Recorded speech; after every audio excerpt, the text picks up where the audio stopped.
gonna try my best not to laugh while filming this video, but I just finished watching the February 2024 broadcast, and at the very end, this brother was encouraging those that left, whether they were inactive or disfellowship, but and I'm assuming pretty much inactive ones. He was telling them to come back to Jehovah, return to Jehovah. It's never too late, he said. Come back. And I'm saying to myself, when he says return to Jehovah, number one, he means return to the organization. Because anyone can have a personal relationship with God, right? Anybody. You don't have to be a part of an organization to have a healthy relationship with God. That's number one. Number two, you're not returning to Jehovah. You're returning to a judicial. You can't just come back. If you're inactive for quite a long time, you can't just come back and think that people are going to embrace you in open arms. Oh, we miss you. We love you. Where have you been? Oh, give me a hug. That's not going to happen. That's not the reality. If you come back to the organization, right? If you try to come back, some people may give you a funny eye. They may look at you like, whoa, you've been out for a while. What have you been up to? You might be bad company. You're not spiritual minded. I don't know if I want to associate with you right now. There's going to be a lot of judgment, a lot of people judging you if you try to come back from being inactive for quite a long time. And also, like I said, you will be facing a judicial. So he's telling people, oh, come back. Come back. It's not too late. But what are you coming back to? And then he had the audacity to use the word home. You're coming back home, right? Quote unquote, you're coming back home. So just because you strayed away from the organization, does that mean that your family and friends have to stray away from you? They could have still been in your life. They could have still been supportive. They could have still associated with you. But just because you stepped away from the religion,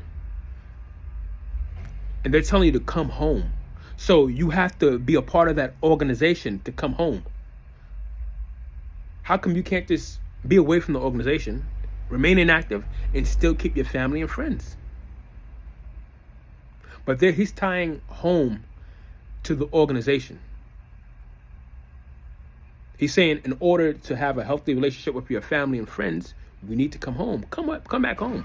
Those people, your family and real friends, they should be in your life no matter what you believe in, no matter if you're in the organization, if you left the organization, your real family and friends should be there regardless. So a lot of you guys know my personal story, right? People who have been watching my page, watching my videos for quite a long time, most of you guys know my story, right? And I found it so comical when I watched the broadcast, the February 2024 broadcast.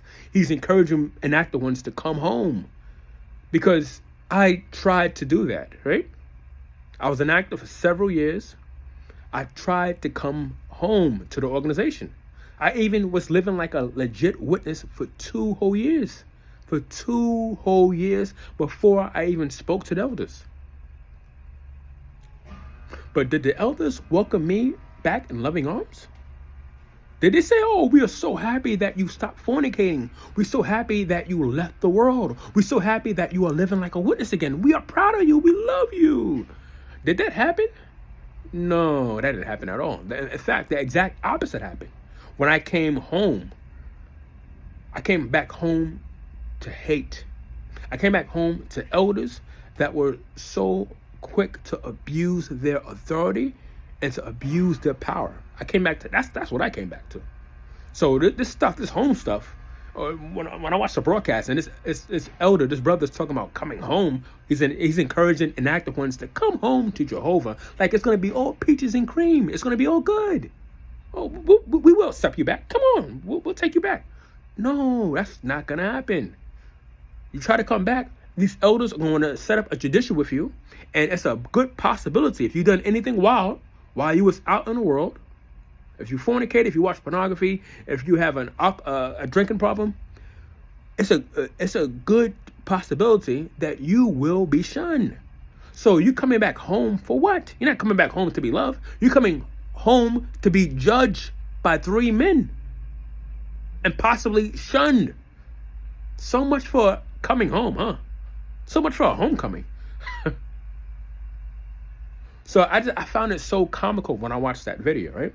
And going back to my personal experience, like I said, I tried to come home, right? Now, you guys know that passage in the Bible where it pretty much says that the shepherd, he lost one sheep, right? He lost one sheep. And what did he do? He disowned the other sheep. He temporarily disowned the other sheep because he wanted to find that lost sheep. It was important. It was necessary for him to find that lost sheep, right? So me being a lost sheep, thinking I'm going to come back to this organization. I thought I was going to come back to loving elders. I thought they was going to help me have a healthy relationship with Jehovah. Help me get back in a Christian congregation. Help me get back on my feet. Because I was a lost sheep, right? But instead, these elders looked at me, the lost sheep, and they wanted to make some lamb chops out of my ass. They wanted to slaughter me, right? Instead of helping the sheep, they're ready to make some lamb chops. So I don't want to hear about no come back. Like it's all going to be, like everything's going to be peaches and cream. And when I got this fellowship, right, I had a few inactive ones reaching out to me. I had a few inactive friends reaching out to me, and they was like, hold on. We know that you changed your life. The last few years, you was on the right path. You went to all your meetings. You stopped living like a worldly person. You was doing your part, and you still got the fellowship. And I was encouraging them. I said, guys, do yourselves a favor. Learn from my example. Do not come back to this religion. I have a few inactive ones who are like, they're in a limbo situation. They believe that it's still the truth because they haven't done their research. But they still believe it's the truth, and they're scared that, oh, Armageddon might happen any day, and I'm living a worldly lifestyle. You know, so of course I told them the truth about the truth. I encouraged them to do their research. But, you know, they still have this doubt. They still have this fear. And I encourage them, say, guys, do not come back. As of right now, you're in a good situation. You still have a somewhat healthy relationship with your family, and you might be soft shunned by the Jehovah's Witnesses, but your family, they still talk to you. I said, if you try to come back, learn from my example. If you try to come back, these elders, they're going to want to know everything you've done, and they're going to be quick to shun you, and now you're going to be officially cut off from your witness friends and family. So I said, learn from my mistake. Do not go back to this organization. Don't go back. So when they say come home to what? What are you coming home to? You're not coming home to love. You're coming home to be judged. And even if you don't get this fellowship, right? Let's say you come back, you have a judicial, they decide not to fellowship you. Guess what's going to happen? You're still going to be considered bad association in a Christian congregation of Jehovah's Witnesses. Because people are going to be like, oh, this person was out for a while. We don't know what they've been up to. Maybe we shouldn't associate with them right now. Let's wait till they continuously go to the meetings, and then, another 6 months, another 12 months. Let's see how that goes. But they're bad association right now. Well, let's not associate with them right now. Either way, you're screwed. You're either going to be disfellowship, or you'll be let back in. But people, they still may soft shun you. They still may test the waters to make sure that to make sure that you have pure good intentions to be a witness again.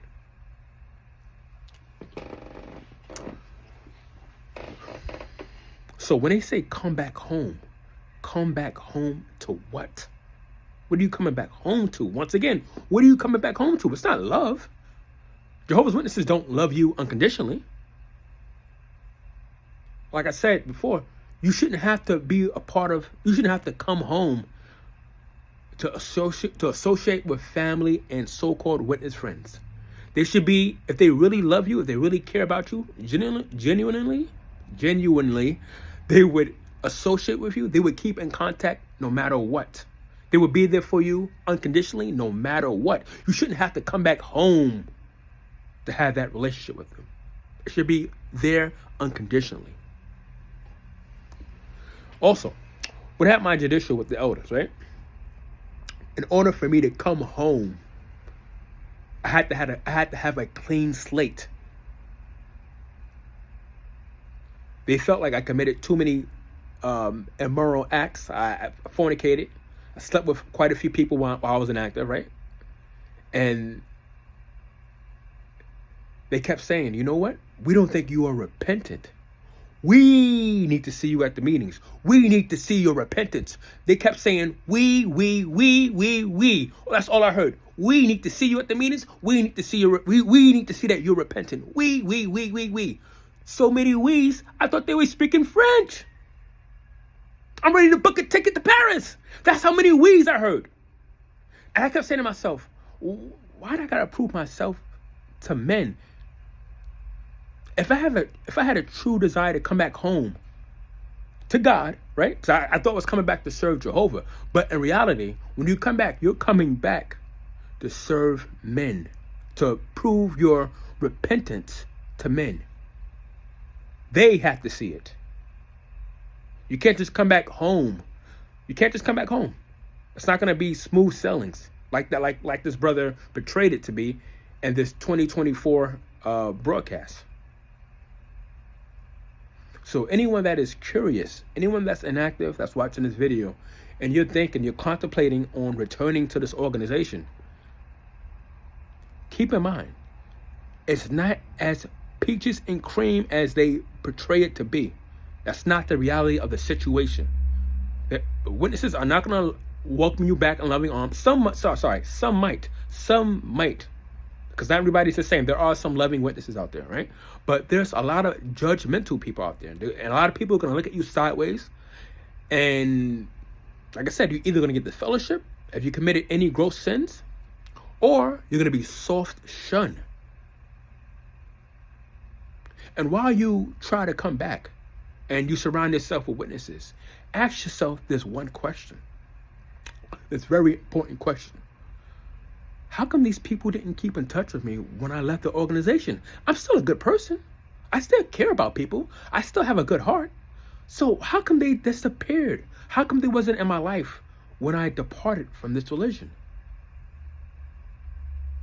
What happens if I have doubts?